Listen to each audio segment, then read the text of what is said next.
Assalamualaikum warahmatullahi wabarakatuh. Bismillahirrahmanirrahim. Alhamdulillahi rabbil alamin. Wassalatu wassalamu ala asyrafil anbiya'i wal mursalin wa ala alihi wa sahbihi ajma'in. Subhanaka la ilma lana illa ma 'allamtana innaka antal alimul hakim. Wa la hawla wa la quwwata illa billahil aliyyil azim. Sila buka kitab di muka surat 335. Tak apa. Semalam kita berbicara mengikuti firman Allah pada muka surat 335, iaitu ayat 208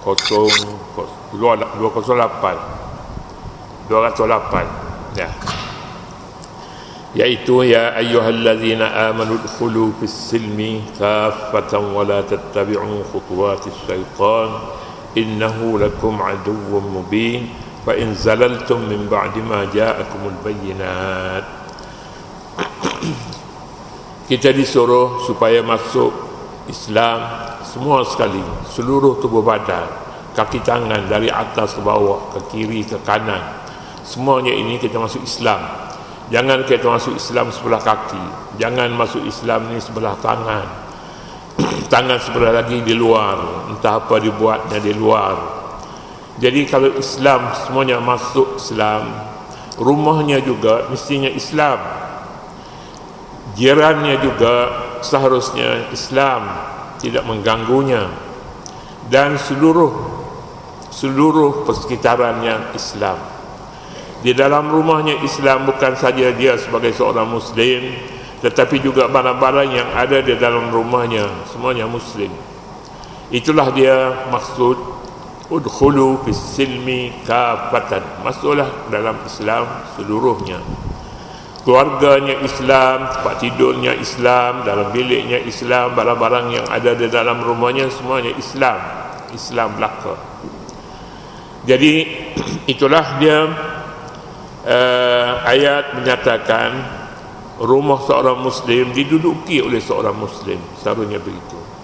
Rumah seorang Muslim diduduki oleh orang bukan Islam, tidak berapa baik.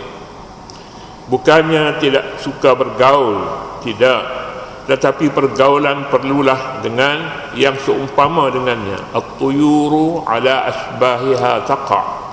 Burung-burung ni dia hinggap pada kawan-kawan dia. Burung merpati sama merpati, tetapi burung merpati tidak boleh berjiran, tak boleh berkawan dengan burung urap, burung gagak. Walaupun hitam sama hitam, tetapi perangai gagak lain daripada perangai burung merpati. Demikian juga seorang Muslim, apabila dirinya seorang Muslim, kita katakan dalam rumahnya juga Islam, ada Quran, ada hadis, ada TV untuk melihat, bukan untuk melihat perkara-perkara lucah, tetapi untuk melihat tafsiran Al-Quran, melihat ceramah agama, mendengar berita, itu saja dibolehkan. Tetapi kalau program bukan Islam, dia boleh mencemarkan kedudukan Islam seorang itu sebagai penghuni dalam rumah. Sangat tidak baik kalaulah dalam rumahnya itu, di dinding rumahnya digantung gambar-gambar lucah. Ini amat tidak sesuai. Ataupun gambar-gambar zaman muda-muda dulu, cantiklah, handsome orangnya. Tidaklah baik sebenarnya, kecuali kita tukarkan semuanya itu dengan gambar-gambar yang munasabah. Ataupun tiada gambar pun tak apa, yang adanya ayat kursi, adanya Allah Muhammad, yang adanya selawat, yang ada padanya tasbih, tahmid. Sudah. Jadi inilah dia rumah seorang Muslim. Jadi bila rumah seorang Muslim begitu, keluarganya juga Islam, keluarganya juga Muslim, pakaiannya Muslim, buku-buku yang ada dalam rumahnya buku Islam, buku yang tidak buku-buku lucah, tidak buku yang penuh dengan gambar-gambar, tak adalah begitu. Ini rumah seorang Muslim, sepatutnya begitu. Jika begitu keadaannya, kita masuk dalam sebuah rumah yang kita tidak kenal orangnya, tapi kita kenal daripada bahan-bahan yang ada dalam rumahnya itu. Kita tidak kenal anak-anaknya, isterinya, tak kenal, tapi kita kenal itulah dia orangnya Muslim, anak-anaknya Muslim, keluarganya Muslim, isterinya Muslim, buku-buku yang dibacanya buku-buku agama Islam. Seharusnya begitu. Jika tidak begitu keadaannya, maka namanya sengit. Namanya orang ini berjalan tidak begitu tak aman, perjalanannya tidak aman. Orang yang aman ini masuk sebuah rumah Islam, dia tidak akan tersepak barang-barangnya bukan Islam. Tak ada gitu. Kalau kita boleh fikir dalam rumahnya ini penuh dengan barang-barang yang lucah umpamanya, maka Islamnya boleh dipertikaikan. Boleh dipertikaikan lagi. Berdosakah kita simpan barang-barang itu? Berdosa. Tetapi kalau kita simpan, kita kemaskan, letak dalam tempat-tempat yang tersembunyi, tidak terbuka, maka itu lain ceritanya. Ini lain ceritanya, ada hikmat lain. Itulah barangkali namanya kenangan, gambar-gambar yang penuh dalam album yang lucah-lucah itu disimpannya baik-baik, namanya untuk kenangan. Dalam istilah Islam ada juga disebutnya zalal. Zalal ini rebah, jatuh.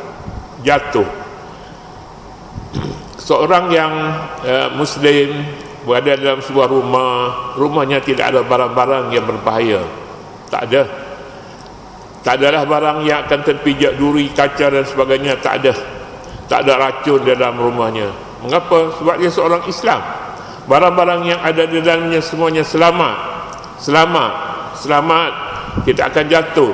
Jadi kalau masuk dalam rumah ini tersepak duri, jatuh dalam lubang, macam-macam lagi perkara-perkara yang bahaya, boleh dipersoalkan dari sudut keselamatan.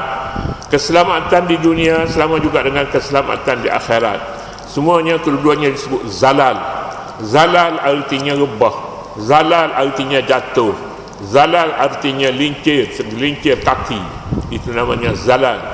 Zallatul qadamain, gelincir dua tapak kaki dulu gelincir, sampai jatuh badan, sakit lutut. Oh, ini semuanya ini zalal namanya. Zallatul qadamain artinya gelincir dua tapak kaki. Jatuhlah orang ini. Bila jatuh berbahaya. Kita pergi fa in zalaltum min ba'di ma ja'atkumul bayyinat, ayat 209. Fa in zalaltum, jika kamu tergelincir sesudah datang kepada kamu bukti-bukti yang nyata. Bukti yang nyata apa? Bukti yang nyata bahawa barang itu boleh gelincir, boleh jatuh, itu semilicin, itu benda-benda yang boleh membawa kepada gelincir kaki kita. Kalau ada begitu, fa'lamu annallaha syadid, annallaha azizun hakim, maka ketahuilah bahwasanya Allah maha perkasa dan maha bijaksana. Ya, ayat Al-Quranul Karim merupakan ayat-ayat yang mendidik jiwa manusia. Jika di dalam dunia ini ada namanya zalal, gelincir, kaki ke kanan, tangan ke tak kira dah, gelincir juga bumi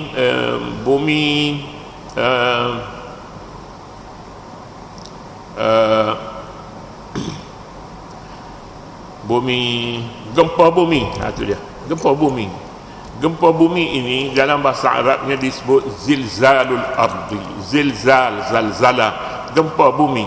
Gempa bumi ni ada orang selamat ke? Gempa bumi kalau dah sampai kepada 6 ukuran bumi itu, ukuran pergerakan, maka tak ramai ada orang hidup sebenarnya, ramai yang mati sudah cukup kuat zilzal. Apalagi lah kalau bumi itu dilambung, seperti ada lambungnya bola permainan untuk disepak, maka tak ada lagi manusia yang boleh hidup. Tak ada lagi manusia yang boleh hidup. Hari akhirat ada bumi yang dijadikan begitu. Wal ardi wa ma tahaha wa nafsin wa ma sawaha. Wa idzal ardu muddat wa alqat ma fiha wa takhallat. Idza zulzilatil ardu zilzalaha, bila digoncang bumi itu, zilzalaha dengan segoncang-goncangnya, sekuat-kuatnya. Fa in zalaltum min ba'di ma ja'akumul bayyinatu, jika kamu tergelincir bicara tentang hari akhirat, gelincir pun gelincir agama, gelincir pada hari ini, gelincir pada amalan-amalan yang berkaitan dengan selepas mati, itu namanya zilzal juga. Di dalam rumah kita kalau ada gambar-gambar lucah, ini zilzal namanya, ini gempa. Dalam bumi ini ada gempa bumi. Di dalam rumah kita ada alat-alat judi umpamanya, maka ini zilzal namanya, zilzal. Zilzalul akhirah, goncang hati, bergoncang ni. Lagi kalau ada barang permainan yang tidak sesuai dengan seorang muslim, maka itu namanya zilzal. Fa in zalaltum, jika kamu tergelincir berada dalam rumah, tak gelincir macam mana? Gelas minuman keras ada dalam petinya, boleh dapati semua ada. Milo ada. Saya nak sebut apa benda ni, dulu Ustaz teacher, Ustaz Hassan, dia sebutnya dia sebut apa dia nama arak ni,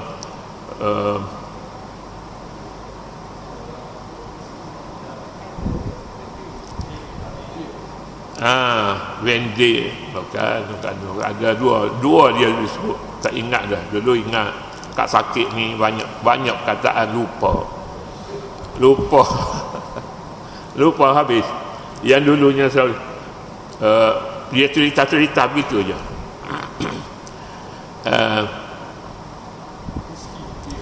Whisky brandy, terima kasih. Dulu Ustaz Hassan dia sebut dalam ceramah dia, dalam khutbah dia, mestinya dia sebut whisky brandy. Saya pun pada ketika itu, oh Ustaz ni dia biasa dengan ni. Lepas tu berjumpa dengan saya, dia kata, Ana tak tahu nama lain. Dia kata, Ana tahu whisky brandy. Dia pun whisky brandy. Botol pun tak kenal. Sedap bercakap tu. Dia jadi perkataan itu hidup padanya.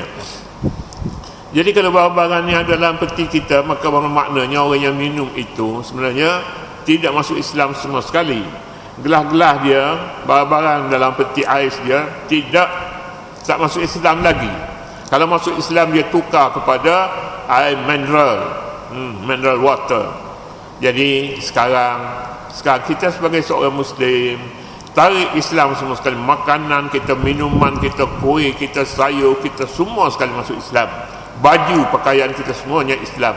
Barang yang kita tanam sekeliling rumah kita, pastikan kita tanam bahan-bahan yang ingin kita Islamkan barang itu. Fa in zalaltum min ba'di ma ja'atkumul bayyinat, jika kamu gelincir, banyak kali kita gelincir dalam rumah kita, dekat-dekat dengan TV itu, dia ada macam-macam video ada, yang lucah ada, video mengajar ada, semuanya ada. Jadi nak mana yang mana satu, sila boleh ambil.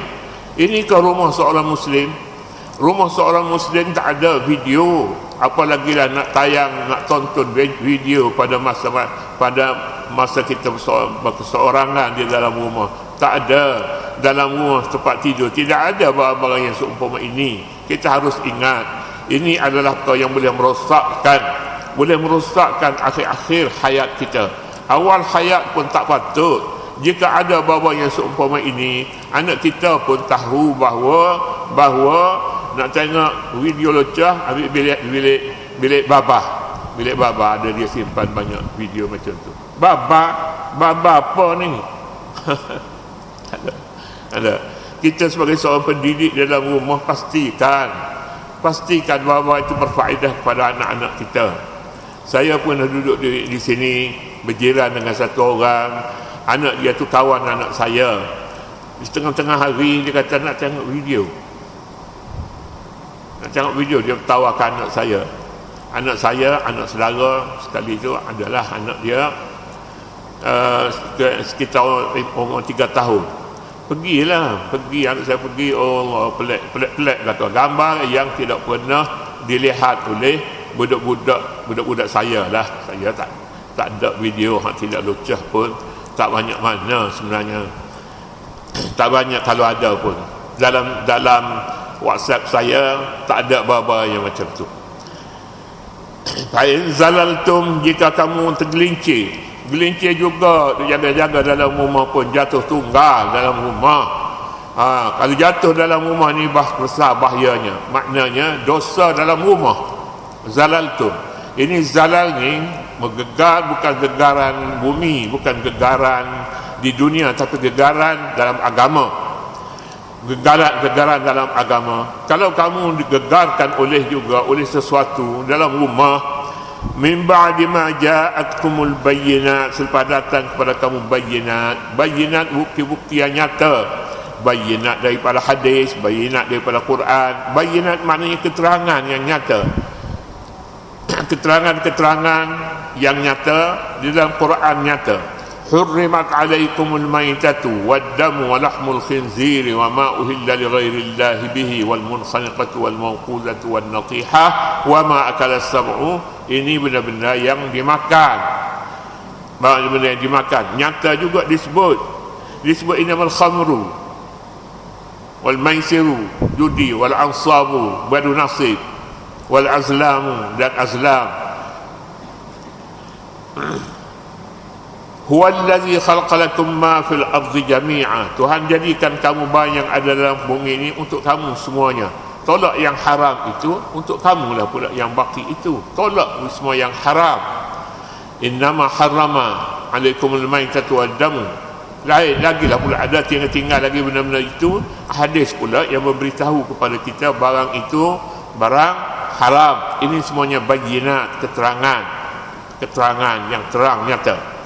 Jadi kalau kamu jatuh juga selepas daripada kamu tahu barang itu haram, barang itu boleh membawa kepada kecelakaan yang dinyatakan dalam Al-Quran dan hadis, apakah jawapan kita? Jawapan kita perkara ini perlu dijauhi. Walaupun kita di kereta kita ada tulis hadis aslim taslam, ini kandungan surat yang dihantar oleh Nabi kepada salah satu daripada raja pada ketika itu, Raja Mesir kalau tak salah saya, namanya Al-Muqawqis, Raja Mesir pada ketika itu. Jadi macam mana kalau kita berhadapan dengan suasana yang seumpama ini, suasana bayyinat. Kadang-kadang bayyinat ini kita tulis, ada barang jumpa di kedainya, ayatnya cantik, ayat kursi tulis, cantik. Patut Allah Muhammad ada padanya. Jadi kalau semuanya ini ada, dia memperingatkan kepada kita, apa dia yang diperingatkan? Allahu la ilaha illa huwal hayyul qayyum la ta'khudhuhu sinatun wa la naumun lahu ma fis samawati wa ma fil ard. Menyatakan Tuhan dan dengan sifat-sifat ketuhanannya, penuh pada ayat kursi itu. Ada terjemahannya lagi. Jadi tergamakkah kita berada di hadapan ayat Al-Kursi bersama dengan barang-barang yang tak sesuai? Banyak barang-barang yang tidak sesuai, peralatan kotor umpamanya. Jadi kalau begitu, kalaulah kamu ni gelincir juga, meskipun tempat itu bersih, tapi kamu punya hatinya cenderung kepada hati kamu pada ketika itu tak nampak. Ramai orang yang berjalan jatuh sebab dia tak tengok depan, dia tengok kiri kanan. Kalau dia berada di jalan raya depan traffic light itu dah lama dah hijau, tapi tak boleh pergi lagi, tak nak pergi lagi. Pasal apa? Mata dia klein tengok orang yang berjalan itu. Dia ikut mata orang yang sedang berjalan, melintas jalan yang ada traffic light padanya, ada traffic light. Maka dia waktu dah hijau dah pun tak boleh pergi lagi. Zalaltum, jatuh kamu. Dalam rumah pun kena lihat juga bawah ni ada apa, barulah namanya takwa. Siapa orang bertakwa? Orang yang memelihara kaki tangannya, nafsunya, dirinya dia kawal. Fa in zalaltum min ba'di ma ja'atkumul bayyinat, kalau kamu gelincir juga selepas daripada datang kepada kamu keterangan yang nyata. Ada keterangan, baca selalu ayat kursi, doa-doa pun selalu kita baca. Namun begitu zalal juga, jatuh juga di dalam rumah. Jatuh ini bukan fizikal, tidak, nafsu kita jatuh, nafsu jatuh pada ketika itu. Jadi macam mana nak buat? Kita tidak suka, dalilnya dia simpan barang-barang dalam rumah dia, barang-barang baik semua, tidak haram. Tapi namun begitu terjatuh juga sekali-sekala. Jatuh. Fa'lamu annallaha azizun hakim. Ketahuilah. Barang ketahuilah ni kadang-kadang orang tu tahu juga tak faham. Jadi langkah yang pertama untuk kembali kepada kebenaran ini, hendaklah berilmu. Baca bukan saja kita gantungkan ayat kursi, tapi baca dengan maknanya, dengan kepahaman yang bersih. Fa'lamu, ketahuilah, annallaha azizun hakim. Allah, bahwasanya Allah maha perkasa. Maha perkasa ini dia perkasa namanya apabila dia boleh selamat dalam hal-hal kecemasan, itu perkasa betul. Tapi kalau hal yang memerlukan kepada keselamatan, pertolongan, dia tak boleh tolong. Tak ada perkasa ni, tak ada perkasa. Yang perkasa ni ketika cemas, itulah dia orangnya yang boleh menyelamatkan. Ini bomba ni, dia boleh menyelamatkan. Kebakaran boleh, segala perkara-perkara yang bahaya pada binatang, pada lubang sebagainya, semua sekali daripada perkara bahaya adalah kepakarannya. Maka ini azizun hakim. Allah aziz, maha perkasa. Bukan hanya setakat itu saja, hakimun lagi pula, maha bijaksana. Kalau perkasa tapi tak bijak, macam mana? Oh, tak cukup ni. Bijak tapi tak perkasa. Dia bijak seorang-seorang rumahnya, tak perkasa, dia penakut. Penakut mestinya penakut, bijak pula, ini terpuji. Tapi kalau bijak penakut, tidak terpuji orang itu. Nama Allah digandingkan dengan aziz, dengan hakim. Fa'lamu annallaha hakimun saja berarti dia kata tak cukup. Bijak tapi tidak perkasa. Perkasa ni kuat. Kalau azizun saja, fa'lamu annallaha aziz, tak cukup juga. Tak cukup dia perkasa tapi hakim. Tidak hakim ni tak cerdik lah. Kalau kita kata bodoh ni biasanya Tuhan dia cakap bodoh. Dia cakap bodoh ni kepada orang tak pandai guna harta. Ni orang yang ni semuanya ni pandai guna harta, dia buat beli habis macam-macam ada rumah dia. Itu orang yang cerdik. Tapi kalau harta, wala tu'tus sufaha amwalakum allati ja'alallahu lakum qiyama warzuquhum fiha waksuhum, hingga seterusnya. Wala tu'tus sufaha amwalakum, jangan kamu beri kepada orang bodoh harta kamu. Kamu ada harta, kamu nak beri kepada siapa? Nak beri, nak sedekah, nak infak, jangan beri kepada orang bodoh. Orang bodoh tak boleh. Dan as-sufaha jamak kepada safihun, safih. Fa'lamu anna Allah azizun hakim, ketahuilah bahawa Allah maha perkasa lagi maha bijaksana. Jadi ini secara tak langsung dia mendidik jiwa seorang itu. Jika hati kita ini berdosa, tapi kita tahu Allah boleh mengampunkan dosa kita, mengapa kita berat? Mengapa kita berat nak mohon keampunan daripada orang yang daripada Allah yang maha perkasa lagi maha bijaksana? Kita akan mohon kepadanya jika kita berdosa. Tapi jika kita berdosa, kita buat tak erti je, buat tak erti, tahu dah kalau orang nasihat pun aku tahu dah. Jadi ini orang yang berlapis-lapis, murakkab ni berlapis-lapis dia punya kesalahan itu, kesalahan berlapis-lapis. Ada penyakit dada ni dah ditangkap keluar masuk je, Ini yang sudah tidak bermakna lagi segala peringatan. Di sini peringatan Allah, fa'lamu, hendaklah kamu tahu. Kalaulah ada keterangan-keterangan yang selalu kamu baca, dosa, halal, haram, kamu tahu semuanya, fa'lamu. Kalaulah kamu tahu, kamu baca, fa'lamu, hendaklah kamu berilmu. Ilmu ini, orang yang berilmu, siapa orang yang berilmu?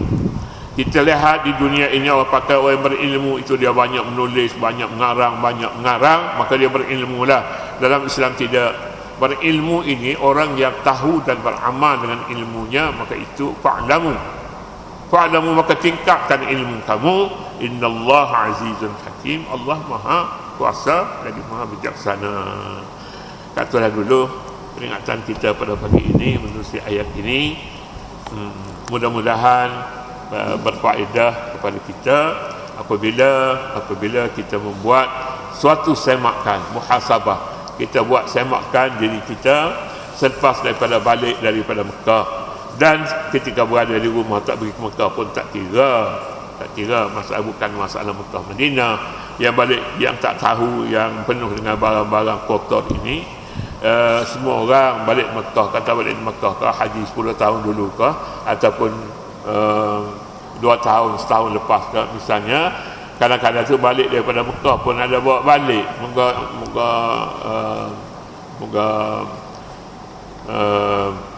tokong untuk budak-budak katanya. Ialah untuk budak-budak pun yang salah lah. Wallahu subhanahu wa ta'ala a'lam. A'udzubillahi minasyaitonir rajim. Bismillahirrahmanirrahim. Rabbana ighfir lana dhunubana wa liwalidina wa limashayikhina wa li jami'il muslimina wal muslimat wal mu'minina wal mu'minat al ahya'i minhum wal amwat. Allahumma ighfir lana wa israfana fi amrina wa thabbit aqdamana wa ansurna 'ala al-qawmil kafirin. Wa sallallahu 'ala an-nabiyil ummi wa 'ala alihi wa sahbihi wa sallam. Walhamdulillahi rabbil alamin.